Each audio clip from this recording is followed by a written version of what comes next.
Good morning, everybody. We're going to get started with the forum. This morning, we're continuing a series that we started last week. If you'd like to see the presentation from last week, it is up as video on our website and on our YouTube channel. Last week, we heard about disparities in income and in housing across St. Louis with the folks from Faith and for the Sake of All and the landmark report that has come out from them. This week, we're really glad to continue the conversation with one of our city's leading advocates for folks who are housing insecure. I heard Teka Childress' name within days of coming to St. Louis. I'd been involved in homeless work in ministry in downtown Washington, D.C., and when I first got here, a lot of you know, I was working on the staff of the presiding bishop and living downtown and volunteered several times with Christ Church Cathedral's part of the Winter Shelter Network that Teka helped to found. I know a number of you all have volunteered at the cathedral with the work that they do with the homeless over the years. And we actually had Teka here a number of years ago now to talk about homelessness as we were starting to think about what we would do with our house right behind us. Next week, you'll hear a little bit more about that house, which we're currently renting to the St. Patrick Center, and it's being used to house folks who are veterans who have experienced homelessness. We'll hear more about it next week.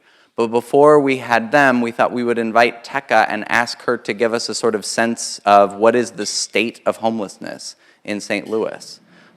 So longtime homelessness advocate, sometimes Catholic worker, and good friend to us. Please help me welcome Teka Childress. Hey. Hey, everybody. Thank you so much for having me. Really glad to be here. Thanks for getting up early, maybe even an hour earlier than you normally do, to be here on this time. Can you hear me? Great. On this time when we jumped ahead an hour. I was telling Brian that this morning I don't get up by an alarm. Usually I wake up because I get up fairly early, and I got up and looked at my computer and thought, I have about an hour. And then by the time I'd gone out, I have chickens. By the time I'd gone out and fed my chickens and everything, came back in, I suddenly had more time because my clock said it was 7. So I was so happy, and then suddenly at some point I realized, no, it's not 7, it's really 8. So anyway, thank you for coming early. I'm just really glad to be here. I was here a couple years ago, and so glad to be back here again to your community. I started living among homeless and unhoused people when I was 20 years old. I was a young person, grew up in St. Louis City, and got involved early with the United Farm Workers in the 70s. And when I was I guess about 19, I met some of the folks who were going to open the first Catholic worker house in St. Louis, which we've called Karen House, if you've heard of it. It's a house of hospitality for women and children. So I moved into that house when I was 21, started volunteering there when I was 20, and spent a good part of my life there. And I always make a joke, because I studied philosophy and history at St. Louis U, and I always tell people I got a degree in philosophy and history and lived over 20 years in a homeless shelter. So watch what you study in college. No. Anyway, I'm just glad to be here today. So I started with that, and then after I lived at Karen House in my 40s, I had a little bit of a crisis. I guess everybody goes through their life in their 40s, thinks, is this really, am I doing what I really long to do? And I was doing what I longed to do, but I was finding that a lot of the families and kids that stayed at Karen House felt like Karen House was the best place they had ever lived. That when they left Karen House, they were in communities where there were a lot of violence. We lost several young people we knew that we loved were killed by gun violence. So I thought there's got to be more we can do. So after years at Karen House, we founded a community called the Dorothy Day Co-Housing Community, and I moved into the neighborhood around Karen House, and we started community with families who had been at Karen House. We had 6 families and made a lot of effort to get our kids in better schools and stuff. And that really furthered my joy of being with people who had been living in situations of poverty that I had not grown up with, and learned what it was really, a little more being with them, what it was like. And when I moved into the community outside of Karen House, I had to get a real job because Cairn House, we worked as volunteers, so I had to get a real job to pay for my rent.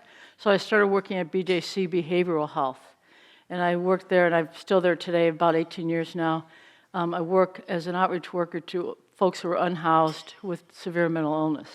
So I look for folks who are out there left behind by our community and our society and try to engage them in what they need, and particularly housing. And then one year, and this is the story I'll tell, this is about maybe 15 years ago, I was out one night looking for one of my folks. And I was trying to find them because they suffered with schizophrenia and it was going to be really cold that night.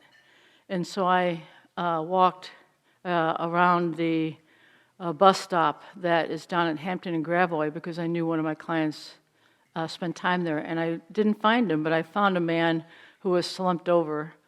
And I couldn't walk away from him, so I wanted to see if he needed help. He was in really bad shape. And I tried to get him. He obviously needed to go to the hospital. And I tried to get him in my car, but he couldn't. He was in too bad a shape. So I called an ambulance. And but because it was getting late in the day, and I was hoping to find my client, and because I was due at Cairn House, it was right before Christmas, and every year the women exchange gifts. So I was going to go and help them look through our little donation stuff of gifts to pick gifts for each other. Everybody chose a name and chose a gift for each other. So I was due back there, and I was trying to find my client, take care of this man, and get back. And so I left to look for my client, and when I came back, I didn't find my client, but when I came back, the ambulance was pulling away, leaving this man there at the bus stop. And so I called an ambulance back, and I said, "You've got to take this man. He's not going to make it through the night. He's in very bad condition. And he's going to need you to pick him up." And they refused because he said he didn't want to go. And I said, "I know, but he's not really, he'd been drinking he'd finished off a fifth of something." And I said, "He's not able to make a rational decision. You really need to come get him because he's at high risk." He was an older man in very poor health. But they wouldn't come back and get him. So I went and I found all these tiny, ridiculously tiny blankets from Walgreens and covered him up as much as I could. And I talked to the bus driver who drove through during the night, and I said, "Would you check on him?" Because it's one of those big bus stations that has heat. That's why people go there. It has heat that comes out if you've seen those. And so she said she'd check on him. So then I go off to Cairn House, and about 10 o'clock I get home and I call 911. And I said, "Hey, I left this man there. I'm really worried about him. Would you check on him?" And they said they would, So in the middle of the night, about 3 o'clock, I woke up and I thought, I should go check on him. And I didn't. I thought, oh, for heaven's sake, Teka, you're always worrying about everything. You never let anything go. You're exhausted, And I didn't go. And I found out the next morning he had died. And it was one of the most horrible things I've ever experienced, that sadness and the disappointment in myself that I didn't go, the great sadness at loss of his life. And anyway, I thought, there's got to be so much more that we can do than leave people out here like this. So at the following gathering we have, if you're familiar with down at Centenary Church, for years we've had this gathering of when people die who are unhoused. There's a gathering, a memorial for them on the longest night of the year. So I went to that this year and I said, I would really like us to do more. This man died and he didn't need to. He could have been found by us, by a lot more people who had a system and a way to respond to our neighbors. So we started St. Louis Winter Outreach, and we started going out at nighttime and finding people who were outside at night and taking them to shelter. And in those days, a lot of the time it was New Life Evangelistic Center. But after years of being open, over 40 years, the city has closed down New Life, which has been a real loss for us.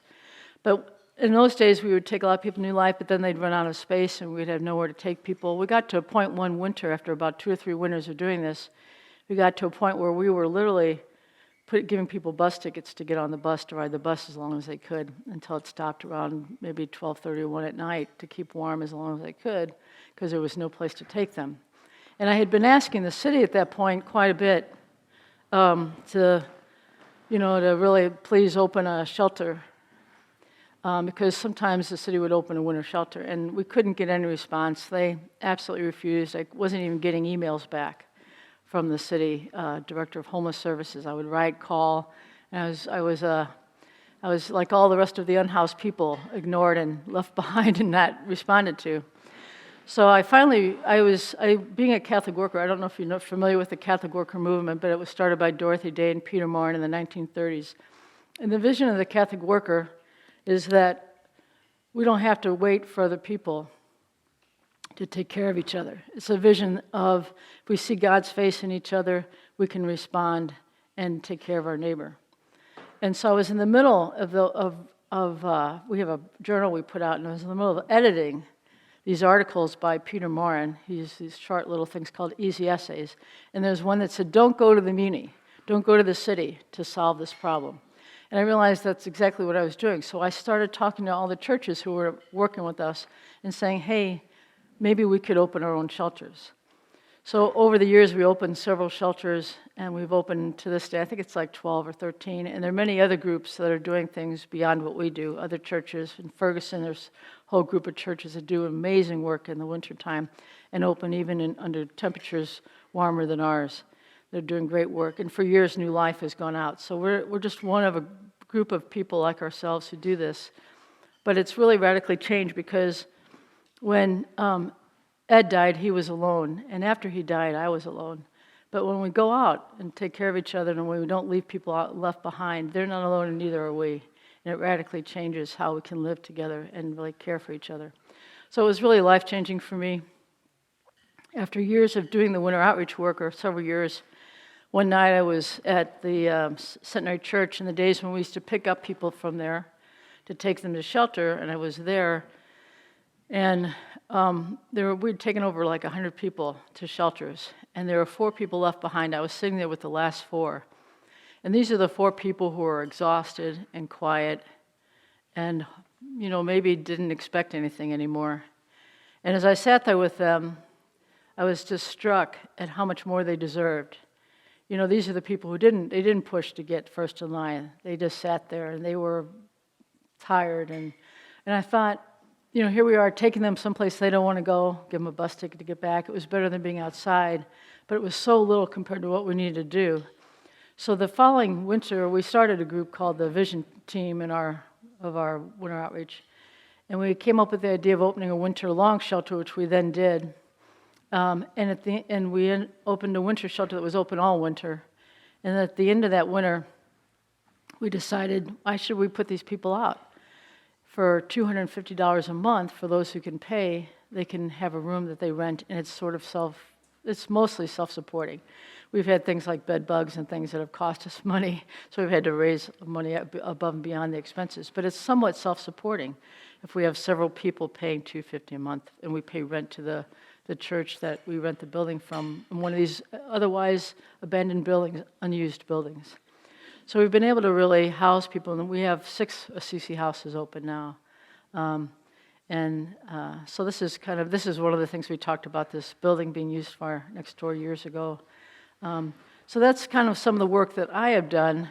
But before I go further, and I want to talk a lot about what are things that we can do to help unhoused people, what are some of the answers, which are very complex. But before I do that, I want to kind of talk about who's out there and why people are out there.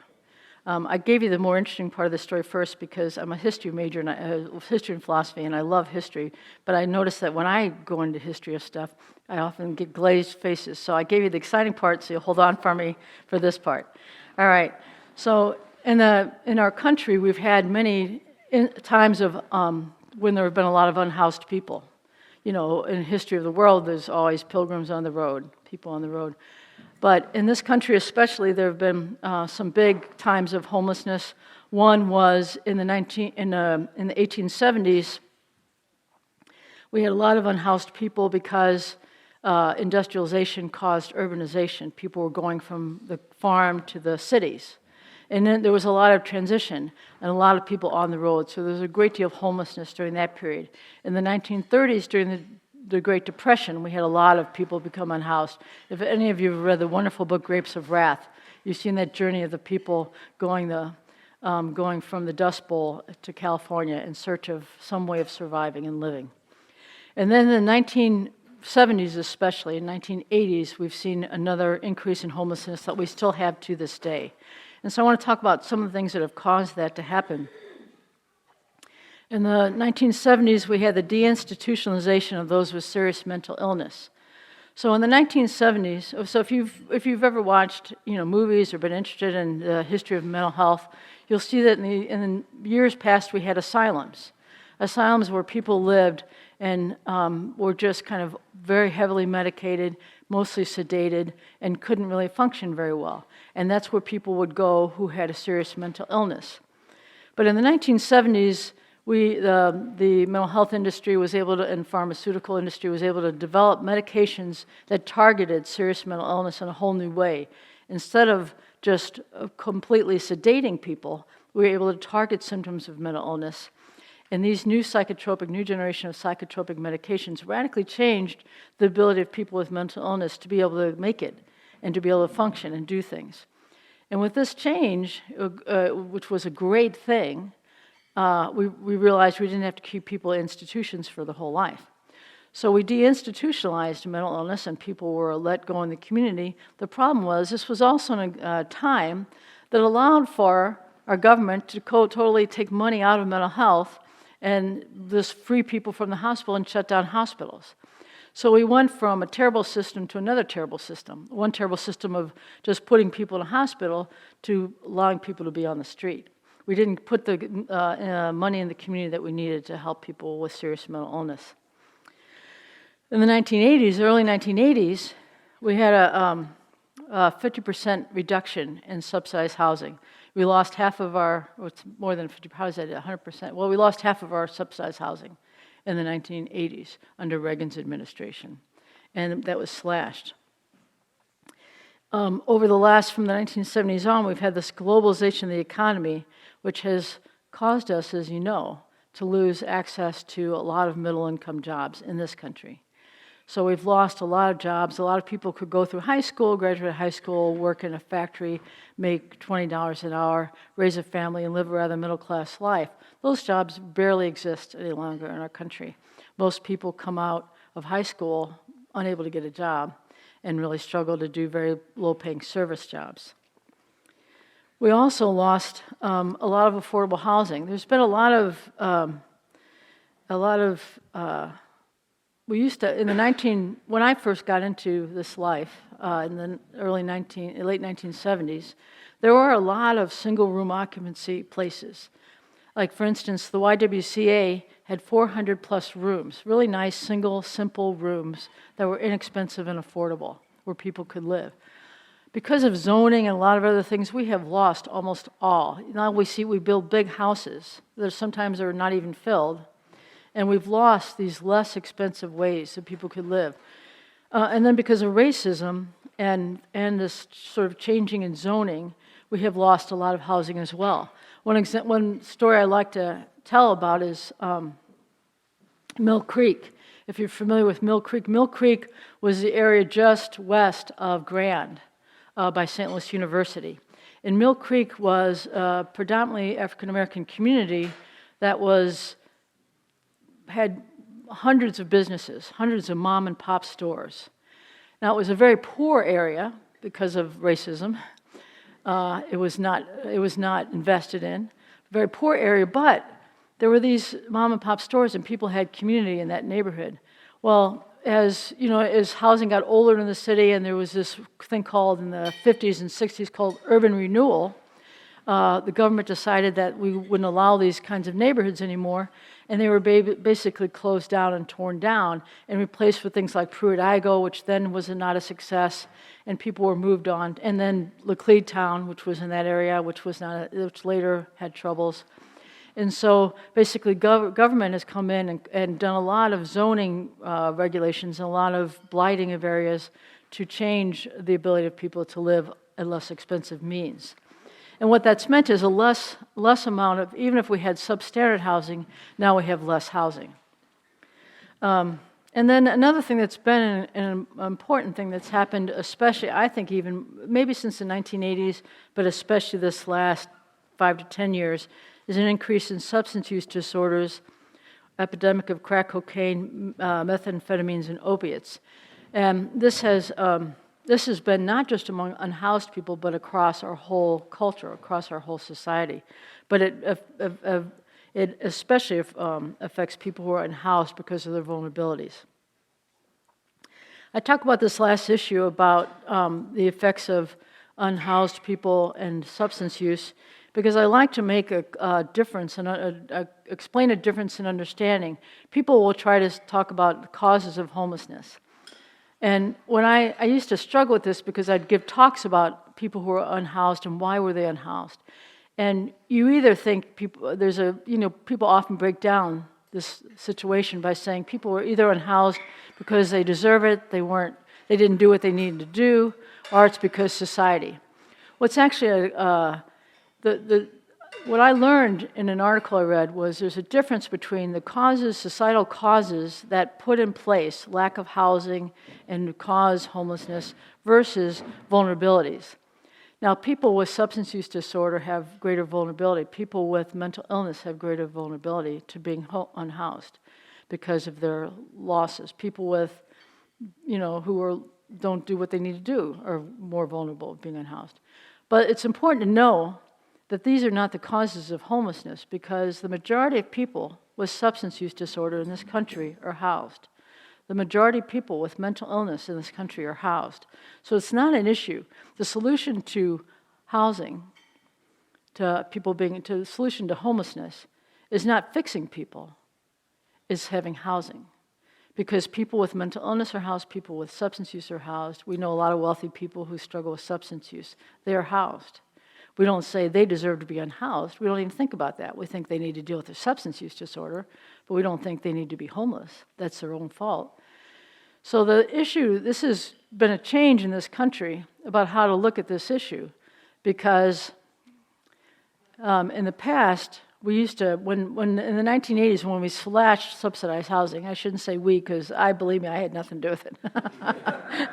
But when subsidized housing was slashed, the solution was to put people through all these training programs, put them through all these transitional housing programs, make families jump through hoops, try to fix them, get them ready for housing. And, this percentage made it through the whole process, which was really dehumanizing all along the way. I have known so many people who have gone through it. And if I think of the level of control that other people exercised over the lives of folks in this situation, none of us here would accept that in our life. So they discovered that these programs really didn't work. And in the 2000, I think it was 2009, under Barack Obama, the Hearth Act was passed. And it was an update of the earlier Stuart McKinney legislation that was passed under Reagan. And what it did was it made housing first the priority. So, and when housing first became the priority, the idea is what we need to do to solve your problem is house you. The folks with the greatest vulnerabilities need the most help. That's where the most resources need to go. And as a community or a society, the more we leave those with the most vulnerabilities and the greatest struggles out there, it costs us much more as a society to pay for those hospital bills, to pay for the police force, to pay for all these things we do to try to solve that problem, rather than just helping them, which is kind of like the way one of my greatest complaints is in the city of St. Louis, 0.04% of our budget goes to the Human Services Office, 0.04. Over 50% goes to public safety. Now, for me, that's the most cynical view of human beings. Rather than provide what they need and hope that that would help them find stability, we police them and punish them for them not having what they need. So the Housing First model says we're going to house those with the greatest vulnerability. So the way this is done now in St. Louis, for those who are just dying to know how this happens, the city of St. Louis gets money. So the city of St. Louis and St. Louis County get money from HUD, and money comes from HUD to all the agencies who work with unhoused folks through a thing called the Continuum of Care. Maybe some of you at some point have heard of the COC or Continuum of Care. A Continuum of Care is a gathering of agencies that declares himself the recipient of HUD for their area. So we have a St. Louis City continuum of care, we have a St. Louis County continuum of care, and there are other ones throughout the nation. The continuum of care, this collection of agencies that work with unhoused people, now have to show that they're housing the most vulnerable people. And to do that, they now ask for people to take an assessment, and that assessment gets you on a prioritization list. And when your name comes up on the prioritization list, agencies that provide housing have to take people from the top of that list. So it's no longer, I mean, this hurts people like me who used to be so good at calling these housing people, hey, I got somebody for you. So, but now there's just a system. It's called coordinated entry, where people go through this system and they get housed. So now this would be a wonderful thing. And people have spent a lot of time, now you're hearing this is the editorial part of my presentation. People have spent a lot of time working on how to make that coordination better. And I've always thought that that is not the issue.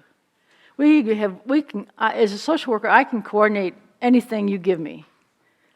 But the issue is lack of resources. It's lack of access. It's lack of resources. So the problem is that we still, while we have a prioritization list, and maybe we're more fair about how we house people, we still have 1,000 or more people on that list, plus many, many more who can't either stay on the list because they don't stay in touch or they haven't gotten on the list. So we have many more people who need housing than are getting it. And this is the issue that in our country right now, we have a great inequity of housing. How long do they wait typically on that list? You know, it can be anywhere, because it's not a wait list but a prioritization list. I have literally had people get a call within a week of putting them on, and I've had people never get a call in the 3 or 4 years they've been on. So it's everything, you know, it just depends how you fall on the list. But there are 1,000 people sitting on that list now unhoused. And let me just finish this, and I'm going to take some questions. Is that okay? Yeah, that's fine. Yeah, because I'm going on long, but I'll just say that, so the thing is that the issue is that we still have great inequity, and the problem is we have to figure out how to address that issue. But in the meantime, some of my thoughts about how to address the situation of having people homeless, so many people homeless in our community, is I would love to see, like in every neighborhood, a small shelter, or in every neighborhood, in a CC house, or in every neighborhood. I've had this dream of having a couple tiny houses connected to every church. You've done that in a way. You have a tiny house with a veteran. You've already kind of taken on this idea. But if every community invited a few unhoused people back into the community and supported them in getting reconnected to the community, this is one solution. But it's going to take more resources, and at least a more sharing of resources. So, but as I learned with, you know, not just my experience with Ed, the man who died at the bus stop, but all the people I've worked with, life is never as joyful when you leave people behind as it is when you embrace them. It gets messier and more confusing and harder, but all the joy is there. And you already know this is in being a community of faith, is that's where the joy is. It's when we don't leave each other behind and we live together and struggle together. So I just invite you to be part of that as you already are, and thank you for having me here today. So thank you. So we're going to have microphones go around for questions, and again, it's not about your volume of voice, it's about other people's ears, so please do wait for a microphone to ask a question. Since I have a microphone, I'm going to ask a question. And then I want to go to you next, because I know you were waiting. And point out something that Teka said that I think is really critical, which is that model of housing first works if there's enough housing to get people into. And it does some incredible things data-wise. It alleviates the utilization of services in emergency rooms and police departments.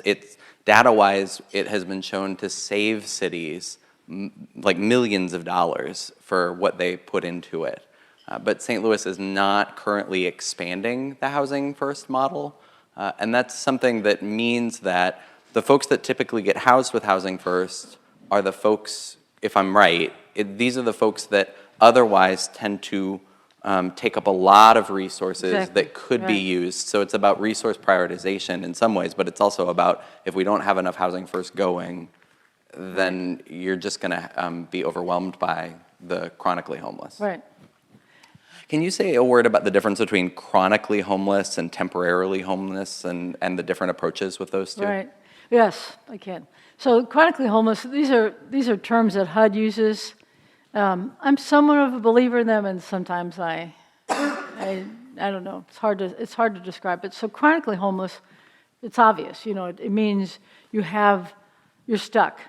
You've been homeless for a while. You're not getting out of it. And you've got big issues. So the official definition for HUD, though, is that it means that you've been unhoused for a year without interruption, continuously, or you've been unhoused 4 times in 3 years. So you've been in and out. You keep falling in and out. You might go to your families for a while, then you're back out. Then you go to something and you're back out. But you have issues that cause you to keep becoming unhoused. So but the other stipulation they have is that you have to have a disability. And there's a variety of things that are considered disabilities to be part of that. But that's chronic homelessness. Temporary homelessness are your folks who come in and out. And there are people who come in and maybe for a minute, and then they come back in 10 years. For a second, they become unhoused. But they're generally able to manage, even though they live maybe on the lower rung of being and housing safe. In fact, one of the things I didn't tell you, I change my talk all the time in the middle of it constantly. So one of the things I didn't tell you that I'll tell you now is that according to the National Alliance to End Homelessness, 11 million households pay at least half of their income toward housing. And this nation is facing one of the most severe affordable housing crises in history. So if we have 11 million households, we probably have 20 million people who are at risk of homelessness. So some of those folks are going to go in for a minute and they lose their job, they're going to become homeless, but they get another job and they get back on their feet. But we have a lot of people in this country living in poverty who are at that place. I myself, I'm not very far from that because I lived most of my life as a volunteer, and I just hope the BJC doesn't fire me, So, a lot of people in this country are kind of, vulnerable to homelessness. And so chronic, those folks might come in and out, and those are folks who are temporarily unhoused. But I've discovered that the way that HUD uses those terms, I think, are a little too hard and fast. There's much more nuance than those who are chronically homeless and those who are temporary. Much more nuance in there. So tell me your question.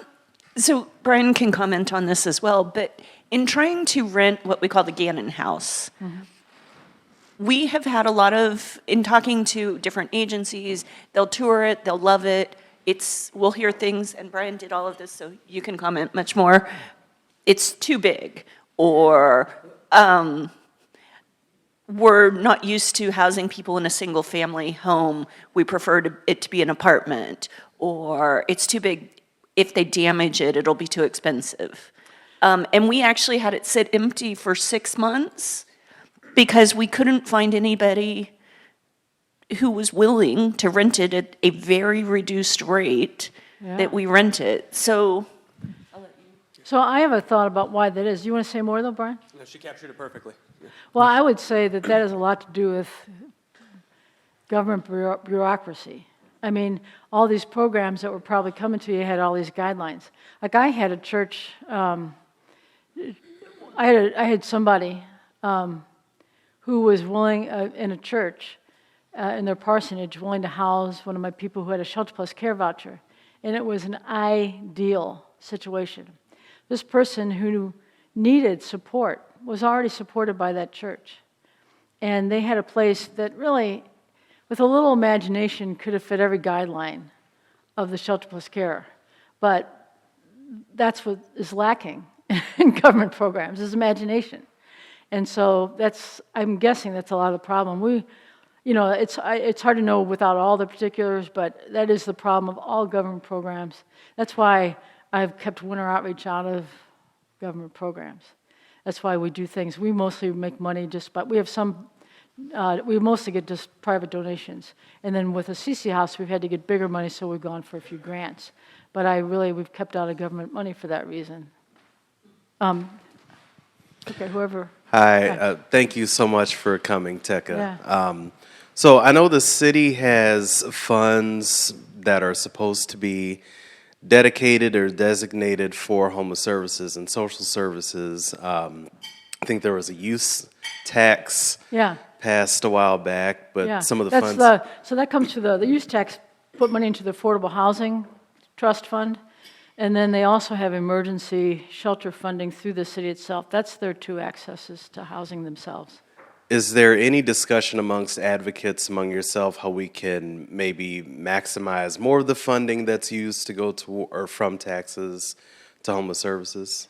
Yeah, there's a lot of discussion about this, and it's very hard for me now. Like even with my husband, who's he's worked on affordable housing a lot of his life, and even he and I have an argument about the need to put some more money into. I'm trying to get people to put money into shelters because we have people outside, but I don't really. I want a different model. I want a model that that we have smaller community shelters rather than big institutional things, because those are they don't build our humanity and who we are as people. To have these huge places, they tend to dehumanize people. But anyway, so it's very hard, even with my husband, we argue about how much of the Affordable Housing Trust Fund should go toward, so to putting people in a shelter, and then, how much can go into housing. So it does go into housing, but it's not, the problem with all housing that's come out of it, a lot of the housing is very slow to materialize and has all these different stipulations. A lot of housing that people provide still need vouchers. So even when we're able to get someone to do to develop housing, they still have to get these vouchers, which are very limited. So that's been one of my complaints. We need more sources of housing, more sources of money to subsidize people. Because what we have to do, we either have to have a community that's equitable, where people make enough money and the capitalist system really works, where people have money and can purchase housing, or you have to subsidize it. It's kind of like one or the other. You either give people enough income and they can purchase their own housing, or if you're going to have a society that doesn't provide for enough equity and enough affordable housing, then you're going to have to subsidize it. It's one or the other. And so it's kind of trying to figure out how to fix that in this current economic environment. And that's why I'm being a Catholic worker, I'm always looking for ways that build community and have small solutions that people are involved in. So I really think of these, so the way I envision, and it could use maybe some affordable housing trust funds, but I think of these small shelters as a way for people to get back in the community. So you have a small shelter with 10 people in a community, and not just in poor neighborhoods. This is another issue of racism. We put all folks who are unhoused in the north side. I mean, that's where most of the shelters are. So if we had small shelters in a community, a landlord in a community could take a chance on somebody. Say, hey, I have an apartment available. I'll subsidize a little bit for you if you get this job, or I'll let you work at the house with me or help me on jobs here and move in. There's a million different things we can do and ways of doing it. But applying for those affordable housing trust funds and using them to the best, we need to maximize how we fund those.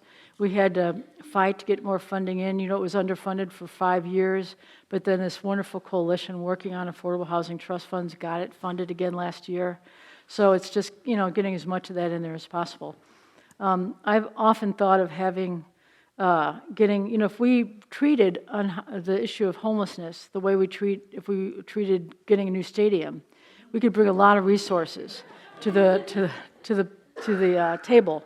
If our mayor went and said, "Hey, I'm going to end homelessness. Come on, all you local businesses." Just think if we looked at it differently. So we need to fund those sources, but we also need to go outside of the traditional sources, I think. One of the things I've noticed in reading newspapers of late is that single-family homes are more and more being purchased by large corporations. Huh. So is anyone else aware of this trend in the United States? So I regularly get postcards. I happen to own a house in Cincinnati. It's a long story. but I get postcards. We buy your house for cash, da-da. These are not people who want to just flip the house. These are mega corporations who are buying up real estate all over the United States and putting them in real estate portfolios. And what apparently is going on is they're doing that, and if you're talking about government regulation where we can't use our house because of all that, these big corporations, of course, are not going to be the same type of landlord Right. as a mom and pop Sure. who will just take people because they meet with them in person and develop a relationship. Well, that's a whole nother issue, and that's absolutely true. And it's a whole nother issue. I house a lot of the folks, as Adam well knows, because he's helped me house folks. I've housed a lot of folks who have the most vulnerabilities and the greatest struggles. I go with these felonies and evictions, and I show up at a landlord, and you can believe that every corporate landlord, every big landlord will not take them because they're smart. They have to have protections for their business. But a small family can take a risk on a person. They can give them another chance when they're supported by a community agency like my own. Different than any other corporation can. So yeah, it's going to only make housing harder, for people. I get that card all the time too. I want to buy your house, and I don't even have to come and look at it. Just call this number. I want to buy your house, and they even come to the door and said, "We'll buy your house, and we don't have to check it or anything. You don't have to clean it or nothing." Yeah. So you were talking about what if the mayor got together and, got business leaders together and really made this a group effort. Is there a city or a place that you know of that has really done that? I hear about cities like Austin that do a really good job with helping unhoused people, but I don't really know that anyone has done the thing I'm thinking of. Yeah, I don't really, I need to learn that more. This is the one area I have not really looked enough at. Maybe in the country. Yeah, maybe I need to do my homework on that. I appreciate that. I'll say there's a Yeah. big difference from the city where I moved from in Washington, D.C. compared to St. Louis. I was dumbstruck when I moved here how many kids were on the street in St. Louis, because in Washington, D.C., that just didn't happen. Kids that were homeless were immediately housed. And I was amazed how thin our resources seem to be for unhoused folks, because Washington, D.C. pours millions of dollars more per year than St. Louis does. I want to ask the ultimate super practical question that we clergy get all the time, which is, if we see somebody out at the Quick Trip or at the U City Library, or if and it's going to be a cold night, or we see someone having some kind of episode out on the streets, or someone asks us for money, how should we respond? Well, there's different answers to those different situations. Yep. If it's really cold, I would really then try to figure out with them. I mean, you can call 211 as the easy answer because sometimes they know what's open. If you know people with winter outreach, you can connect with us. We have a coordinator for each night, and when it's really cold, if you know us, we could share with your church our list of coordinators, and we could send somebody out to get them. If it's an issue of money, there's a whole range of answers on this issue. I am fortunate enough that when I meet somebody, I can talk with them and see what they need and see if I can help them because I know all the resources and it's what I do and I can give them my card. I usually will, but the easy answer is if people are asking for money, what I always say to folks generally is I don't give money, but I'd love to get you something to eat. I'll walk over to the store with you and get you something. I'll walk in here. I won't drive them across town to their favorite restaurant. God love them. But I will walk someplace nearby and spend 20 minutes helping them get something to eat. So that's how I solve that problem. Another woman who, it was interestingly enough, I just talked to SLU, St. Louis U, a group of social work students, about a week and a half ago. And there was a woman in recovery there, and she said, I give money. She said, who am I to judge? So people have a different answer. But the most important thing is unless it's late at night and they seem to have a weapon or something, which is so rare. I've never been hurt I don't want you to be hurt, but I've never been hurt in 40 years of doing this life. And I talk to everybody. So what I would say is, don't walk away from them, don't ignore them. Treat them like a human being. Say hi, introduce yourself. Say, hey, I'm so sorry, I don't know you, and I don't, so many people struggle with use, so I don't want to make any judgments, but if I can get you something to eat, I'd be glad to do that. I try to keep it a human encounter. That's the most important thing.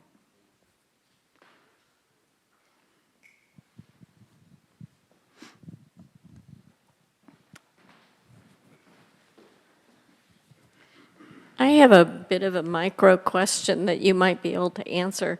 I got a letter, I think last fall sometime, that Karen House would be closing as of December 31st, and then I got another letter.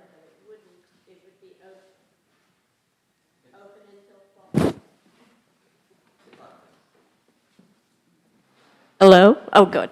That it would be open until this spring sometime, and that they were trying to find an organization to take it over, and so that we don't lose those beds. What's going on? I mean, Well, I know the answer to that micro question, because I'm part of the group that's doing that, yeah. So, and I don't think that we were ever going to close in December. It was probably a misunderstanding. We were letting people know that we were closing, but we hadn't given further information. The plan, so at Karen House, we were part of the Catholic Worker Movement. The Catholic Worker Movement's based on people living in voluntary poverty and living with others and sharing what they have. And as in this culture and time when people have school debt and everything else, I was able to live at Karen House for free and without getting paid because my parents had worked at St. Louis Hugh and I went to school for free. I came out with no debt. I'm one of the few people in the universe maybe some in my generation. My husband managed to pay for school. But now people come out with so much debt and so much anxiety, worry about the future that we haven't been able to get the same number of people running the house that we used to. And we thought about changing our model. So the Catholic Worker is a house of hospitality. It's an old convent. It's up at North Market in Hogan, just north of Cass, and near Cass and Jefferson, that area. And we offered hospitality since 1977. And I started volunteering that fall in 1977 when I was 20. And we offered hospitality for years for thousands and thousands of women and children. So what's happened is, though, it was based on people working as volunteers. And so we looked at changing our model, and we thought, no, that's who we are, so we should really give it to someone else. Right now we have 2 people working there who are working there as volunteers. They're both working outside the house to pay their way, and one is in school as a nurse while she's working at the house, working a job and studying as a nurse. So and there were only 2 people, so we've really realized it was time to let it go. So if you've all heard of Reverend Mike Robinson with City Hope STL, he's a friend of ours who over the last several years when New Life closed, he really stepped into the breach and started opening winter shelter at night. And he saved the lives of so many people, night after night, opening small shelters first over on Cottage Avenue at a little church called Bridge of Hope. And then he was last year down on Gravois and offered shelter. And this year he took the bid from the city and opened 4 shelters, or contracted to open 4 shelters this past winter, and housed 100 people a night, just about 90 to 100 people a night. So he was really instrumental. So we have a lot of respect for him, and we met with him. We had a whole process. We met with different groups that were interested, and we ended up choosing him because he has a lot of the philosophy of the Catholic Worker, and is such does an outstanding job. So we're going to be handing the house over, and that plan is to hand it over in June. That's the plan. So he'll still need support from people after we hand over the keys. I haven't had a key in years, but yeah. I am so glad to know that the churches are housing people, because when I came to St. Louis back in 35 years ago, I was a member at the Christ Church Cathedral, and we housed people downstairs in the basement at the cathedral. Yeah. And the city came along saying, homeless people should not be sleeping in a church basement. They should have housing. And they were going to build this fantastic model of how people were going to have housing and all this and Yeah, that, yeah. which never happened. The Right. shelter closed and the people were back out on the street. You are talking about homelessness just being in the North County area or the, I knew Ed that was down at Hampton and Gravois. I used to live down that area. And every time I seen him, I would always give him some money, or I would give him a gift card so he could go get something to eat. But outside of that, it is national. It's out in the county. It's in the city. It's everywhere. I mean, I live in Kirkwood, and you drive down Lindbergh Avenue any given day on Big Ben, or you go to Highway 44, and there's people panhandling there all the time. What I do is I do not give them money. I always have maybe a gift card in the restaurant gift card, or I will hand them a personal kit that has like toothbrush and toothpaste, and if some other things, maybe shaving cream or a razor or something like that, because I do not know how many of these people are actually homeless or if they're out there just trying to make a buck. Yeah. So it's a hard decision to make, and Yeah. you just sort of have to go with your own gut on it. Yeah. You know, I hear that, and I believe there's probably a small percentage of people out there who are housed, who are trying to get money. Or even if they're housed, they're probably underhoused, you know. But honestly, I think it's the minority. Because if you've ever seen that, I can't think of anything less pleasant than standing all day long, going back and forth in traffic. I mean, I would rather do 1,000 different jobs than that. So maybe you make more money at it, I don't know. But yeah, but I do think there may be some, but I don't think it's the majority. Teka, I have one more question. If you can imagine being in a room with a faith-based community who wanted to expand their housing outreach, what would you tell that room? Just try to imagine you were there right now. Yeah. What would be let the me number think. one thing you'd Yeah. ask from them? Well, I would look at, you know, there's a couple of different things you could do. I mean, I have for a long time been trying to get this notion of a small community of, I'm going to give 3 or 4 options. One would be to open a small place where you offered hospitality to a handful of people who are currently unhoused, to help them and then figure out if there's ways to get them housed from there. You could build a couple tiny houses around your church here, if you can get through the rigmarole of bureaucracy. They've gotten rid of a lot of the things that killed tiny houses. So in terms of I know they did in the city with the Board of Alders. So I don't know what's going on in the county, but you know, if you can get through the bureaucracy, you could build a couple tiny houses, and continue your effort, what you're already doing here. Another way is that, I'm so glad you asked this question, because I miss going to church to ask my own church this.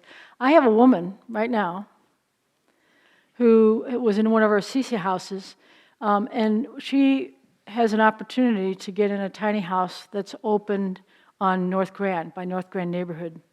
And I was looking for a church to what we call partner with her by providing up to $100 a month, and it could be a couple people, or you could do it as a group, because her income's not quite enough to pay. They want $400 in rent, and her income's $700 and something.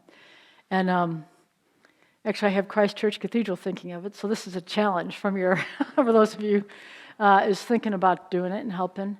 So I'm looking for a second church to offer a little more money to help support this person so they'll accept her in this house. And it would be for 1 year. So it would be a limited thing where you don't say for the rest of our existence, we're going to house this person. For 1 year, we're going to put $100 or even $50 toward this person's housing. So that's something I'm desperately looking for, and a very specific thing I'm trying to help this woman, for whom I think this would be a good opportunity. So there you go. Concrete ask at the end. I wasn't even thinking of it. Way to go. If Brian. you want to make some concrete help, either talk to one of the clergy or to your treasurer, Brian Barnhart. So next week, I had my dates messed up in my head. Next week, we will actually be taking a pause on our housing conversation because we have a special guest at 10:30.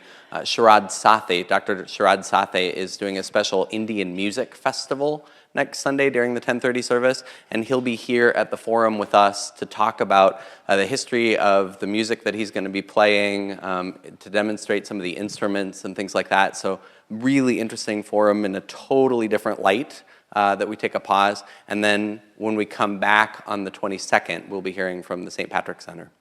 Will you join me in thanking Teka Childress? Yay, thank you all. Yay.